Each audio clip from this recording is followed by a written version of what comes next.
నమస్తే. Welcome to our channel. సూర్య ఉపాసకులు sun spiritual society founder Vikramaditya గారు ఉన్నారు. వారితో మాట్లాడదాం. నమస్తే సార్. సూర్యోసం తల్లి.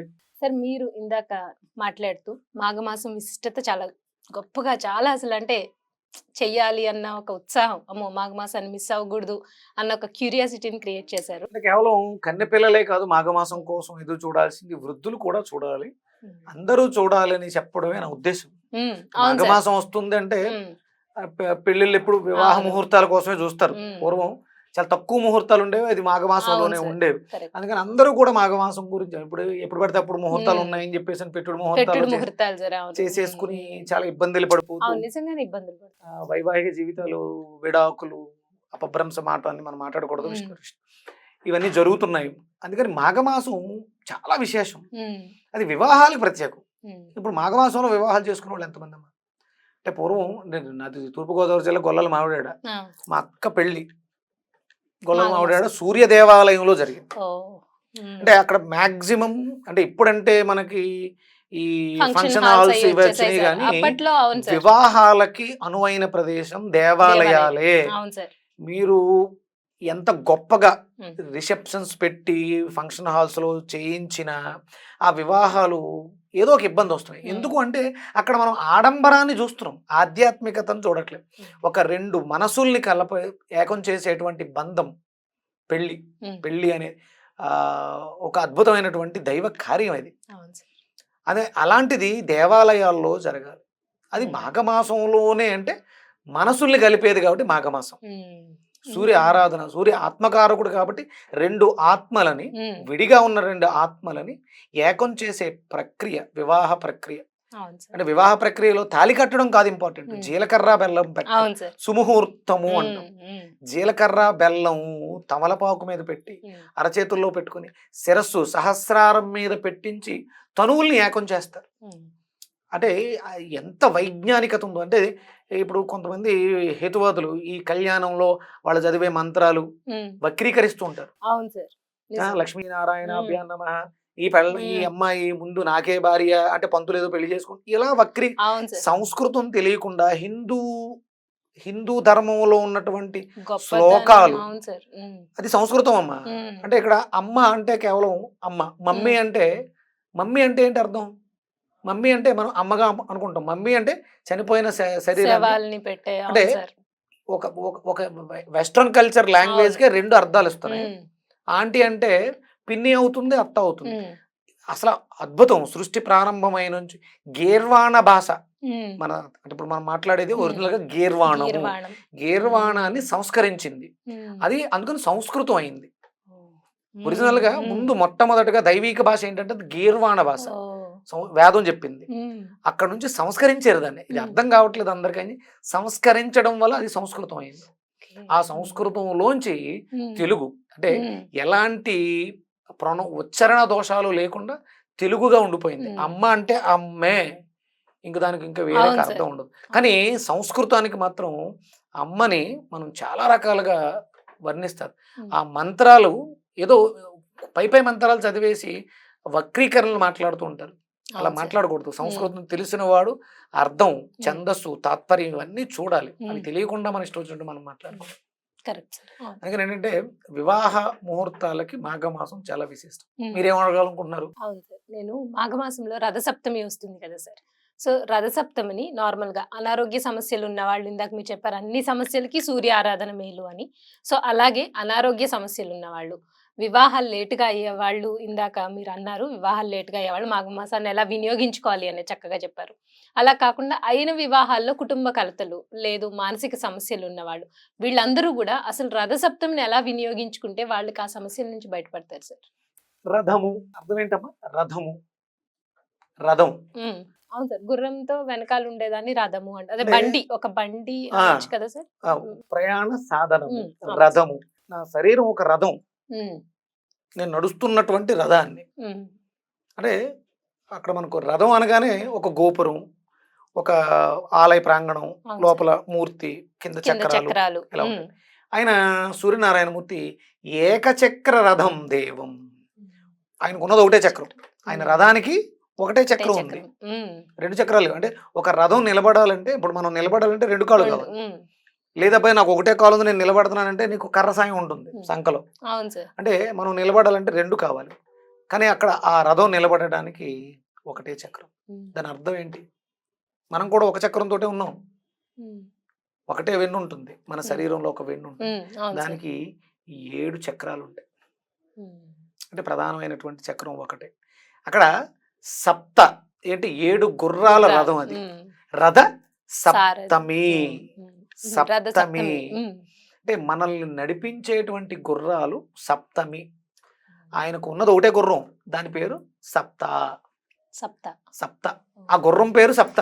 మనం ఏమనుకుంటాం 7 గుర్రాలు అంటారు సార్. అది సందర్భానుసారం అది 7గా విడిపోతుంది మళ్ళీ వెళుతున్న క్రమంలో. అంటే ఆయనకు ఉన్న రథానికి ఒకటే గుర్రం, ఒకటే చక్రం. దాని మీద అనిరుద్ధుడు ఆయన తమ్ముడు, బ్రదర్, ఆయన కన్నా ముందు పుట్టిన వ్యక్తి అనిరుద్ధుడు. అంటే మోకాళ్ళు లేవమ్మా, అందుకన మోకాళ్ళు లేని వాడిని అనిరుద్ధుడు. అనువులు అంటారు మోకాళ్ళు. ఆజానుబాహుడు అంటే మోకాళ్ళు దాకా చేతులు ఉన్నవాడిని అను అని. ఆయనకు మోకాళ్ళు లేవు, ఆయన ఇక్కడ వరకే ఉంటాడు, అందుకని లేనివాడు కాబట్టి అనిరుద్ధుడు అన్నాడు. ఆయన రథాన్ని నడిపిస్తూ ఉంటే ఆయన కూర్చుని సూర్యనారాయణ మూర్తి ఆ రథంతో మనకి నడుస్తూ ఉంటాడు జీవితాన్ని. రథ సప్తమి. సప్తమి అంటే 7 కదా. అవును సార్. 7 అనేది ఇక్కడ వివాహ ప్రకరణలో అగ్ని చుట్టూ ఎన్ని ప్రదక్షిణలు చేస్తారు? 7 అడుగులు. 7 అడుగులు అంటే ఈ 7కి ఆ 7కి సంబంధం ఉంది. అందుకని రథ సప్తమిని సూర్యనారాయణ మూర్తి కళ్యాణానికి వినియోగిస్తారు. అంటే సూర్యుడు ఎవరు? మళ్ళీ ఆత్మకారకుడు. అంటే 2 తనువుల్ని ఏకం చేసేవాడు. ఆయనకి వివాహం ఎవరితో జరుగుతుంటుంది? అది మీకు 4 పేర్లు వినిపిస్తూ ఉంటాయి. అంటే నేను రీసెర్చ్ లో ఉన్నాను కాబట్టి ఏదో సునాయాసంగా మాట్లాడుకుంటూ వెళ్ళిపోతున్నాం. మేము ప్రశ్నలు వేస్తే మీరేం చెప్తారు? కానీ ఉష, పద్మిని, సౌజ్ఞ. ఇక్కడ ఆయన అంటే ప్రతి పదానికి అర్థం ఉంటుందమ్మా. బంధం, భార్య అంటే విడదీయలేని బంధాన్ని భార్య అంటారు. ఇక్కడ భార్యగా ఆయనకి పద్మిని, పద్మములను వికసింప చెయ్యునది. ఆయనలో ఒక కిరణం పద్మాల మీద పడితే ఆ పద్మాలు వికసిస్తాయి. పద్మిని. ఇంకొక ఆవిడ పేరు సౌజ్ఞ అంటే కాంతి. కాంతి వెనకాల ఏముంటుంది? చీకటి. కాంతి వెనకాల చీకటి అంటే అది నీడ, అందుకని అది ఛాయ. సౌజ్ఞ వెనకాల ఉన్నది నీడ, ఛాయ. ఇక్కడ పద్మిని కదా, పద్మములను వికసింపునది కాంతి పేరు పద్మిని. పద్మి అది ఏం జరుగుతుంది? పుష్పాలు వికసించడానికి ఉషోదయం అవుతుంది. అందుకని ఉష, పద్మిని, సౌజ్ఞ, ఛాయ. అంటే నలుగురు పిల్లలుగా, నలుగురు కాదు. అంటే చాలా మంది సూర్యనారాయణ మూర్తికి నలుగురు భార్యలు అంటారు. మనం అలా అంటే ఈయన కనిపించే ఆ సూర్యుడు మరి ఆయన నలుగురు పిల్లలు కనపడరు. ఇక్కడ శక్తులు భార్యలు అంటే విడదీయలేని బంధాలని భార్య. పార్వతి పరమేశ్వరులు, ఆయనలో అర్ధనారీశ్వర. ప్రతి మనిషిలో కూడా 2 తత్వాలు ఉంటాయి. నేను మగవాణ్ణి, నాతో మేల్ ఎనర్జీ ఉంటుంది, ఫిమేల్ ఎనర్జీ కూడా ఉంటుంది. కానీ మేల్ ఆధిపత్యం ఎక్కువగా ఉంటుంది కాబట్టి నాకు మీసాలు గడ్డాలు వచ్చింది. మీరు ఫిమేల్ ఎనర్జీ అధికంగా ఉంటుంది, ఈస్ట్రోజన్. అందుకని మీకు కావాల్సినటువంటి రీప్రొడక్టివ్ ఆర్గాన్ మీకు నాకున్న వ్యత్యాసం ఇది. ప్రతి దాంట్లోనూ భార్యలుగా విష్ణుమూర్తికి లక్ష్మీ భార్య, వెంకటేశ్వర స్వామికి 2. అంటే ఇవన్నీ కూడా శక్తి రూపంలో ఉంటాయి. మనం వక్రీకరించుకుని ఆయన 16,000 మంది గోపికలు వక్రీకరిస్తాం. దానికి చాలా అర్థం. అంటే నోటుకొచ్చినట్టు మాట్లాడడానికి ఏమీ తెలియక్కర్లేదు, కానీ చాలా వివరంగా మాట్లాడాలంటే ఎంతో జ్ఞానం కావాలి. అందుకని రథసప్తమి అంటే మన శరీరంలో ఏ నేదం భూతం భువనం భవిష్యత్ పరిగృహీతమమృతేన సర్వం ఏన యజ్ఞస్త్రాయతే సప్తహోత సప్తహోత తన్మే మన శివ సంకల్పమస్తు. ఈ సప్తహోతలు మన శరీరంలో ఉండేటువంటి షట్చక్రాలు. అలాగే ఆ 7 అడుగులు, ఆ తిథి సప్తమి తిథి దీనికి ప్రతీకలు. అంటే ఒక 2 మనుషులు ఏకం అవ్వాలి అంటే నీ శరీరంలో ఉన్నటువంటి 7 చక్రాలు, నీ భర్త శరీరంలో ఉన్నటువంటి 7 చక్రాలు అనుసంధానం అయితే ఆ జీవితంలో చేసే నడక అగ్నిహోత్రం చుట్టూ ఎందుకు తిరగాలి అంటే అగ్నిహోత్రుడు ఎవడు? సూర్య భగవానుడు. మీ జంటని కలకాలం బాగుండాలని ఆశీర్వదించి అక్కడ యజ్ఞం చేస్తారు. ఇప్పుడు ఎవరో వివాహాల్లో యజ్ఞం చేయట్లా, అవును సార్. ఇప్పుడు ఎవరు 7 అడుగులు లేవు, ఏదో కొంగు ముడి వేసి ఉమ్. నడిచేయండి అంటున్నారు. అవును సార్. అగ్నిహోత్రం చుట్టూ ప్రమాణం చేస్తే, అగ్నిహోత్రం అంటే మన శరీరంలో అరుగుదల వ్యవస్థ, జీర్ణ వ్యవస్థ. ఒకవేళ మాట తప్పితే అరుగుదల ఆగిపోయి చస్తాడు మనిషి. డైజెషన్ సిస్టమ్ డ్యామేజ్ అయింది. అక్కడ మాట ఇచ్చాడు అగ్నిహోత్రం దగ్గర, ఏమని? వివాహ సమయంలో నిన్ను భార్యగా స్వీకరిస్తున్నాను అని మనం చేసేటువంటి ధర్మార్థ కామ మోక్షాల్లో నేను ఎప్పుడు తోడుంటాను అని చెప్పి ఈ మాట అక్కడ అగ్నిహోత్రం చుట్టూ చెబుతున్నావు కాబట్టి, అగ్నిహోత్రంలో నువ్వు ఇచ్చేటువంటి హవిస్సు తీసుకెళ్ళడానికి దేవతలు వస్తారు కదా, వాళ్ళందరూ సాక్షులుగా ఉన్నారు కదా, పంచభూతాలు సాక్షులుగా ఉంటాయి. అందుకని అక్కడ నువ్వు మాట తప్పితే దాని పర్యవసానం చాలా ప్రమాదకరంగా ఉంటుంది. ఆ అగ్గి వచ్చి నిన్నేం తగలబెట్టదు, నీ శరీరంలో చిచ్చక్తి రూపంలో అరుగుదల వ్యవస్థగా ఉన్న అగ్గి నిన్ను తోసేస్తుంది. ఎందుకంటే నీ మనసులో ఆత్మకారకుడు ఉన్నాడు కదా, నీ డైజెషన్ సిస్టమ్ డ్యామేజ్ అవుతుంది, లివర్ డ్యామేజ్ అవుతుంది. అంటే ఇప్పుడు చాలా మంది మోసం చేసి ఇబ్బంది పెడితే ఎవరో చూడట్లేదే అనుకుంటారు. మన శరీరం నిజంగా ఈ విషయాలు తెలిస్తే, ఈ విషయాలు అర్థం చేసుకుని పెళ్లి చేసుకుంటే నాకు ఇప్పుడు అనిపిస్తుంది. అంటే ఇప్పుడు తెలియక చాలా మంది ఇప్పుడు ఇలాంటివి లేవు కదా సార్, ఇలా చెప్పేవాళ్ళు లేరు. పెళ్ళి అంటే కట్నాలు ఏంటి, ఎంత ఆడంబరంగా చెయ్యాలి, మనం ఎంత షో చూపించాలి అనేదే ఉంది. సో ఈ పిల్లలకి చేసుకునే వాళ్ళకి ఇంత లోతైన జ్ఞానం తల్లిదండ్రులకే లేనప్పుడు ఇంకా పిల్లలకు కూడా ఉండదు. నిజంగా ఇలా చెప్పే గురువులు మీ 16 రోజుల పెళ్ళిళ్ళు, 6 రోజుల పెళ్ళిళ్ళు, 5 రోజుల పెళ్ళిళ్ళు చేసుకుంటారు కదా. మీరు మీ ఇంట్లో యజ్ఞం చేసి వివాహం చేయండి, ఆ వివాహం 10 కాలాల పాటు నిలబడుతుంది, నో డౌట్. నేను ఒక పెద్ద కుటుంబం నన్ను అడిగింది, ఒక వివాహం చేస్తున్నాం, అది మాకు నమ్మకం లేదు అంటే, నేను సూర్య కళ్యాణం చేయించి మహాసౌర హోమం చేయించి ఆ వివాహానికి అక్కడ వాడిన జీలకర్ర బెల్లం, అక్కడ వాడిన బాసికాలు, అక్కడ వాడిన తలంబరాలు వాడి వివాహం చేయించాను. వాళ్ళు చాలా సుఖంగా సంతోషంగా ఉన్నారు. వాళ్ళకి వచ్చిన అనుమానం కూడా నివృత్తి అయిపోయింది. అందుకని అంటే రథసప్తమి ఇంత విశేషం. అక్కడ ఆ రోజు సూర్య కళ్యాణం జరుగుతూ ఉంటుంది.